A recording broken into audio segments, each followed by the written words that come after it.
What's up, champs? Welcome back to the channel. Let's jump straight into today's MMA news. Max Holloway recently got irritated during one of his live streams after his chat kept baiting him with questions about Ilia. Viewers repeatedly asked him to explain why he lost to Ilia, and Max finally snapped a little, calling out how ridiculous the questions were. One viewer wrote, "Can you say why you lost to Ilia?" And Max responded immediately, saying Ilia caught him clean, and that anyone who actually watched the fight would already know what happened. He explained that it was a left foot shot, a perfectly timed strike, and there was nothing confusing about it. What annoyed him wasn't the question itself, but the fact that the person pretended not to know, almost like they were trying to stir something up for no reason. Max called the viewer a weirdo and told them to stop acting clueless when the entire fight is right there for everyone to see. Even though he kept his cool overall, it was clear the non-stop baiting about Ilia pushed his patience to the limit. Before we continue, don't forget to drop a like and subscribe. It really helps support the channel.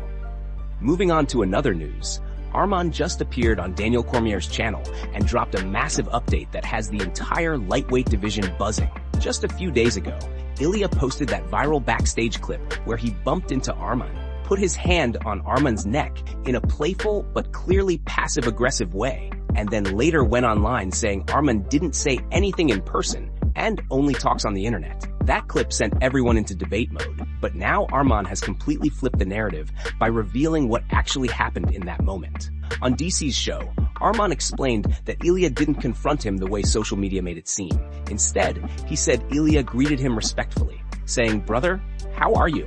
This is just a media thing, this and that."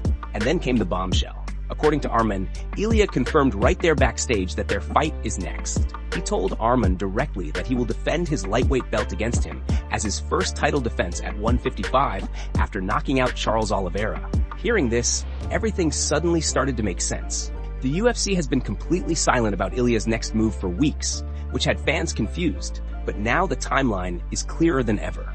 The promotion was waiting to see how Arman would perform at UFC Qatar, and he delivered in dominant fashion. He destroyed Dan Hooker, made a massive statement, and removed any doubt about who deserves the next shot. Now, according to Ilia himself, the UFC has already confirmed that Ilia versus Arman is officially what comes next for the lightweight belt. The expectation is that these two will meet in February of 2026, headlining one of Paramount's first major events as the new era of UFC broadcasting kicks off. This matchup has everything: tension, talent, undefeated confidence from Ilia, and relentless hunger from Arman. When Arman recounted the backstage moment, he said he responded with, "Yes, finally." DC laughed with him, saying how crazy the moment was. And Arman agreed, adding that this is exactly what the fans want. With both fighters acknowledging the matchup, the UFC aligning behind it, and the rivalry already heating up, the road to Ilia versus Arman has become clearer than ever. This is the fight that will define the lightweight division's next chapter, and both men seem ready to make it unforgettable. Moving on to another news, John Anik believes Belal Muhammad needs to rely far more on his wrestling if he wants to keep up with the new wave of elite welterweights. Speaking on the topic, Anik admitted that it can be challenging to critique someone who is close to him, but he emphasized that Belal's own honesty about his shortcomings shows he understands what must be done. Anik explained that when Belal says there is work to do, it suggests that he may need to commit fully to sharpening his wrestling, possibly even spending extended time in Dagestan to elevate that part of his game. He added that while Belal is an outstanding striker, nobody becomes a world champion by being a one-trick pony. Anik believes that if Belal is going to handle the pressure and versatility of the current top welterweights, his approach must be rooted in strong wrestling fundamentals. The striking, he said, should serve as a tool to set up entries, create openings, and eventually force the fight into positions where Belal can dominate, control, and potentially suffocate his opponents with pressure. He praised Belal for being willing to look at himself with a critical eye, saying that honesty is what allows a fighter to evolve.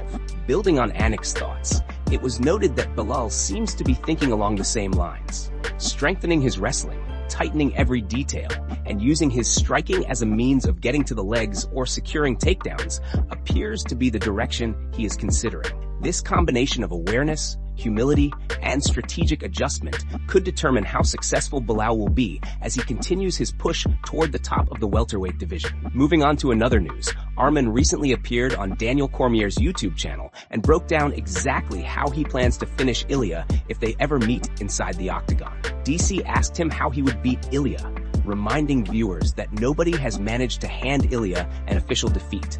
Arman responded with complete confidence, saying he can beat him everywhere, whether it's on the feet or on the ground, and that all DC has to do is describe how he wants the fight to look, because Arman will make it happen. He explained that he believes he can knock Ilia out with his powerful axe kick, a technique he has been sharpening for years.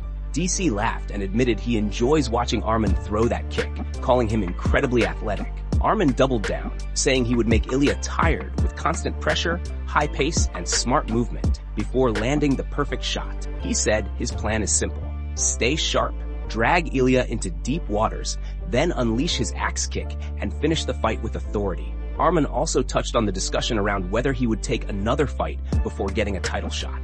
DC asked him directly if he would fight again before the championship opportunity arrives. Arman didn't hesitate for a second, saying there is no way he would take another fight unless it involved Conor. He made it clear that at this stage of his career, he should not have to risk his position for anything other than a massive payday or a legacy-level matchup.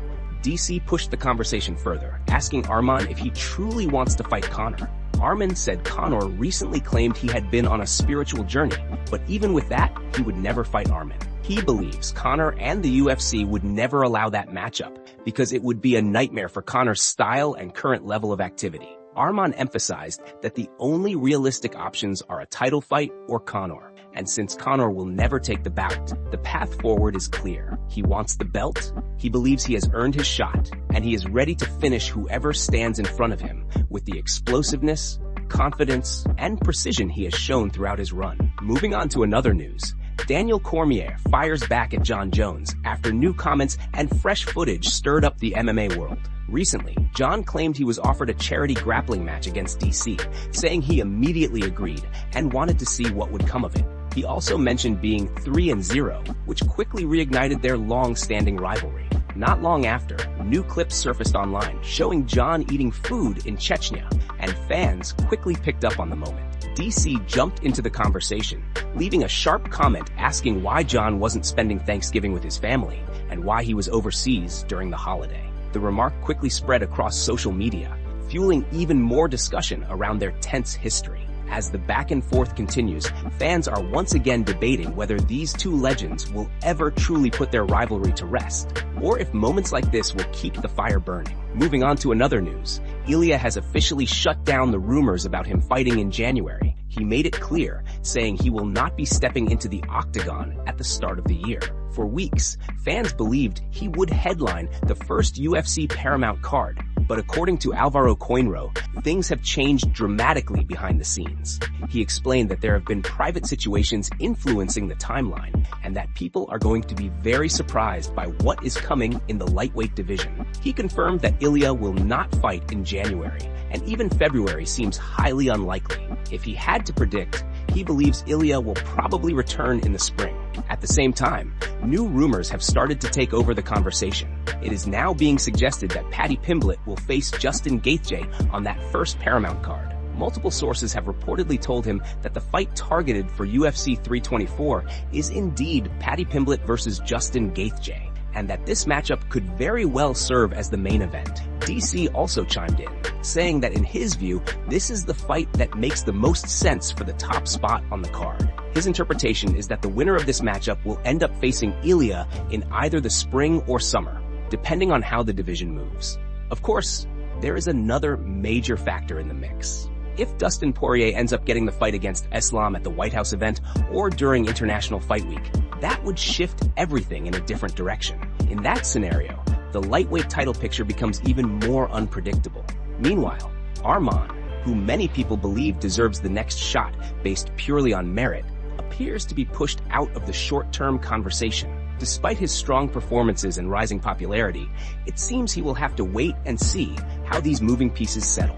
For now, the division is in a state of uncertainty, but all signs point toward major developments coming soon as the top contenders position themselves for a massive year ahead. Moving on to another news, Joe Rogan made it clear he doesn't have much confidence in Jake Paul as the YouTuber turned boxer prepares for his upcoming matchup with Anthony Joshua. When Rogan was asked what he thought about Jake stepping in against Joshua, his initial reaction said everything. He paused, let out a long breath, and admitted that realistically, this is one of the craziest propositions he has ever seen in combat sports.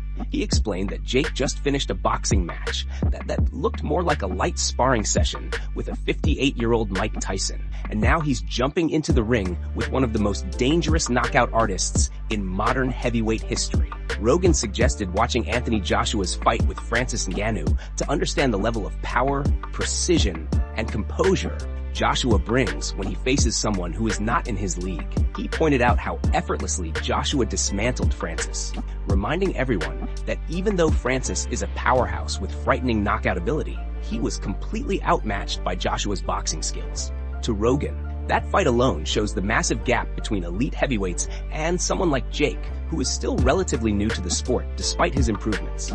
Rogan also broke down Joshua's history, noting that he has only been beaten by fighters of the highest caliber. He mentioned Usyk beating Joshua twice and Andy Ruiz catching him in their first fight, dropping and stopping him in a shocking upset. He emphasized that both of those men are exceptional talents. Andy Ruiz, he said, is incredibly skilled and explosive, while Usyk might be one of the greatest heavyweight boxers of all time, and perhaps even one of the greatest fighters in any weight class across boxing history. With that context, Rogan made it clear that Jake stepping in against someone with Joshua's pedigree, experience, and fight IQ is borderline insane. He didn't completely dismiss Jake's abilities, but he stressed that going from fighting an aging legend like Tyson to facing a prime world-class heavyweight is a leap so massive that it borders on unrealistic. To Rogan, the difference between entertainment boxing and elite heavyweight boxing is night and day, and Jake is walking directly into the deep end against a man built to dominate there.